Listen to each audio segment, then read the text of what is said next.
A few months ago, someone left a comment under one of my videos and a bit questioning that I'm actually upgrading my solar here on the roof and upgrading the battery with another 16 cells, building this battery shelf here. And he basically said, well, is it not worth putting all this money into more efficient devices? And he brought up this example with his pool pump, that he has replaced it with a far more efficient variable speed pool pump.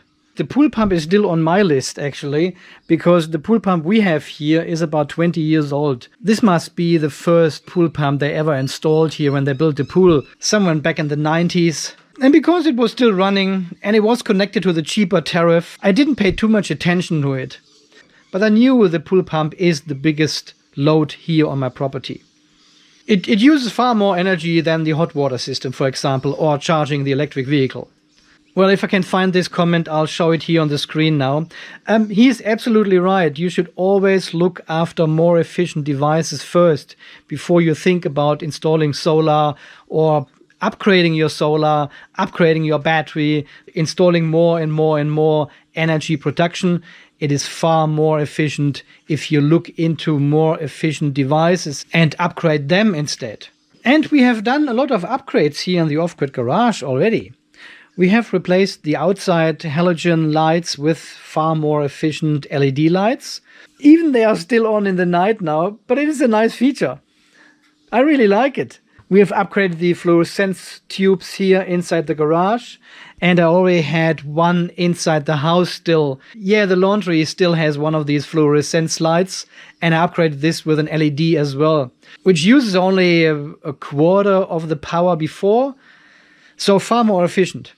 So, well, anyway, this guy actually bumped up the priority of my pool pump quite a lot. So it went up the list and I replaced it recently with a far more efficient variable speed pool pump.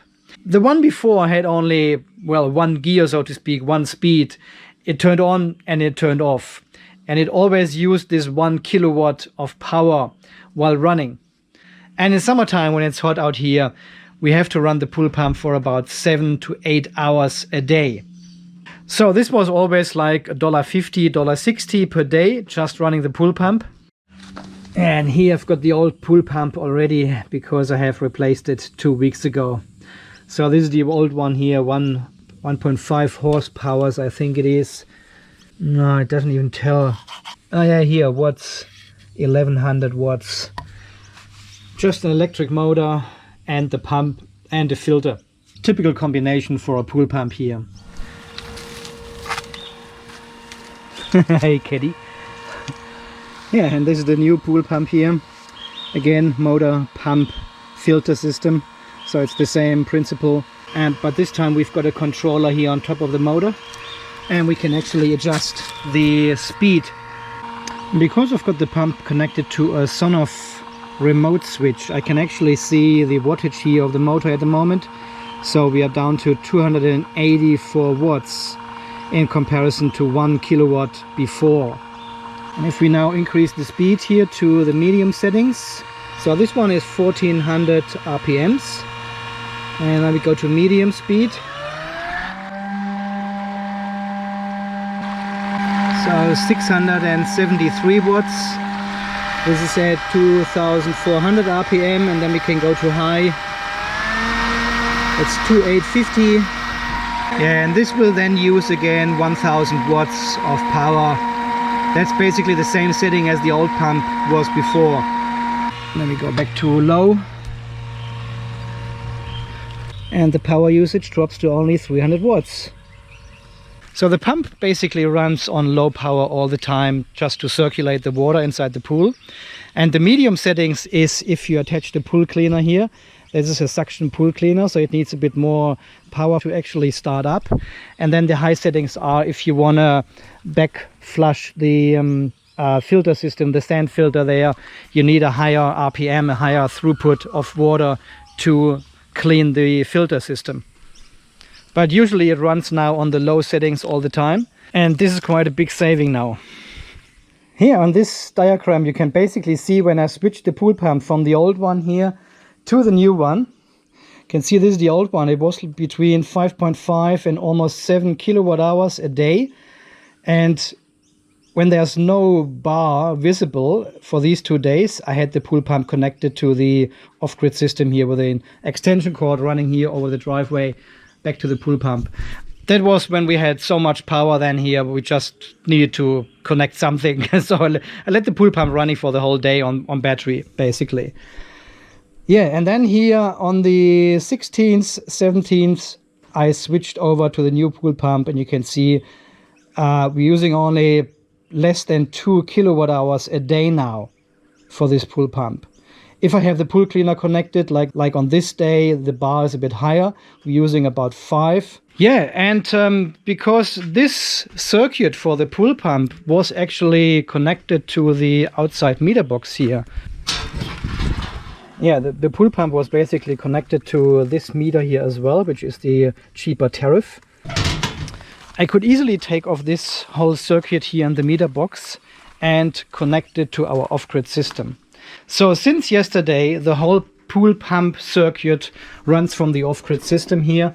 We've got the RCD connected to it here, and this is where the pool circuit is connected to now. Yeah, and if nothing else is connected at the moment, you can always see these 300 watts now. This is basically, well, a base load for our off-grid system here. This is the pool pump running during the day from, I think, from 9 in the morning to 4 in the afternoon. I've got it set at the moment. But if it gets hotter outside, when we hit into summer, I will extend this a little bit. Because, well, it doesn't cost me any power at all anymore. And we need more circulation then anyway, if we have more sunshine. Yeah, the cable basically runs from the meter box now, from inside the garage through the meter box, underground cable somewhere. I think this is the first power point here, the first power outlet we have. So I can plug in electrical devices here and run them now from the off-grid system, like my electrical chainsaw or something, if I need to cut something here. Oh, the ponies, they're having a rest. And then from there the second cable goes along the fence line, I think, here. Yeah, this was all installed when we bought the house, and comes out here, goes into this power point, which sits inside of the pool area, and then it runs all the way down. Not this one, it's an underground cable here to my pool system inside this switchboard here. Yeah, and this is the incoming cable, goes into these 4 outlets here.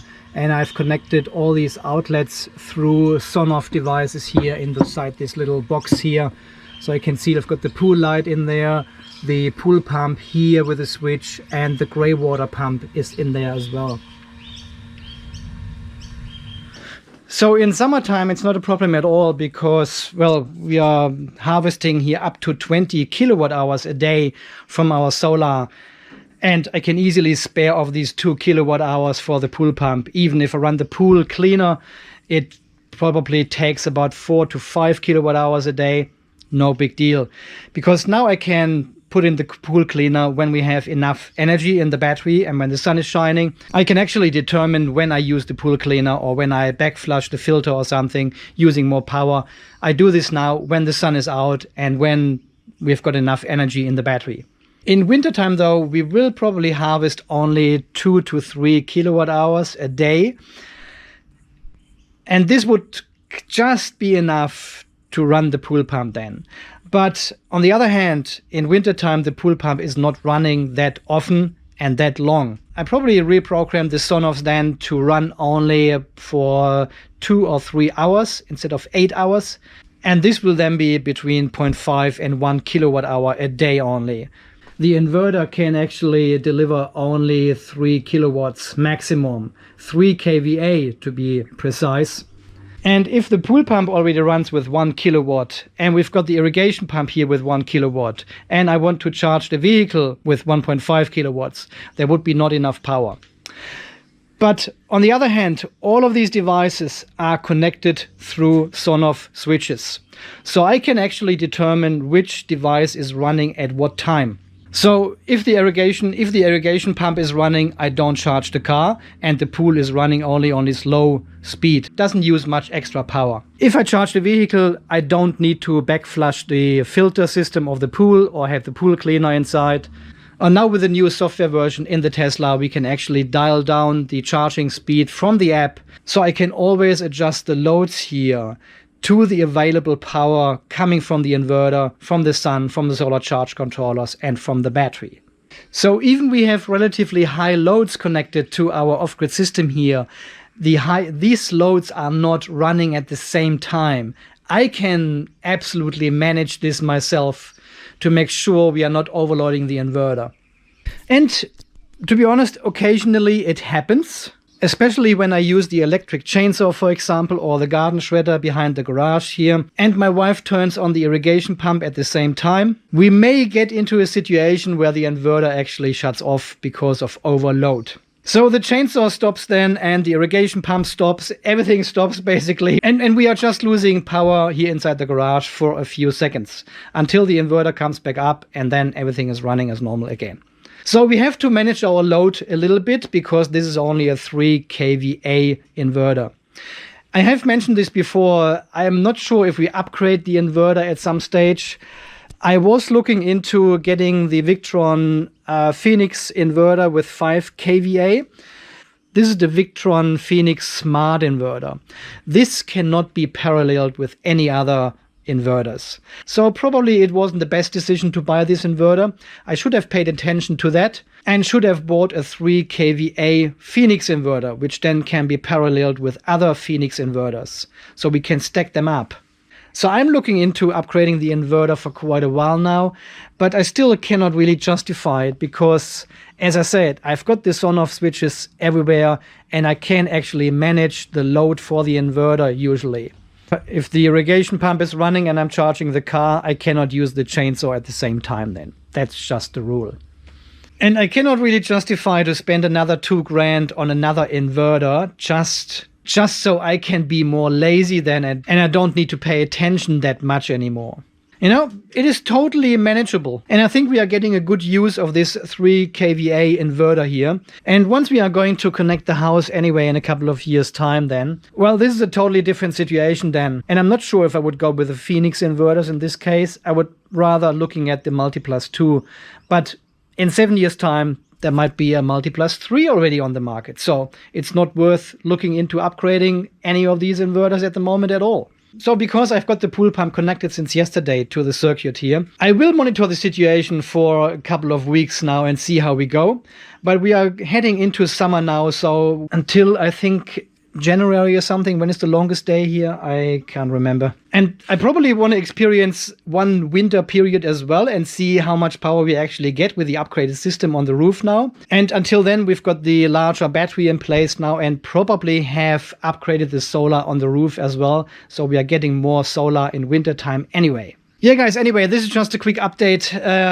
I just wanted to talk about the efficiency of devices. Well, and now you could argue, why have you upgraded the pool pump and spend another $1,000 on a new pool pump if you have connected it anyway now to the battery, so it doesn't suck up any power anymore you have to pay for? Well, I think even here on the solar system, we need to be very energy efficient, especially during the winter months or in cloudy weather situations. We don't want to waste any energy here either.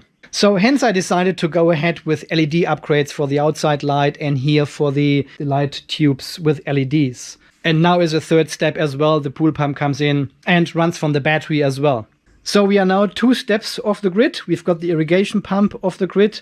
We've got the pool pump off the grid. We've got the vehicle charging about 60% of the grid, I would say. But we are connecting more and more load now to the system here and using and utilizing the energy coming here from the solar roof. Yeah, and if you have a look at the VRM portal, for example, you can sometimes see I have made about 15 kilowatt hours of solar energy and I have spent 15 kilowatt hours of energy in the garage, pool pump, car charging, irrigation, whatever.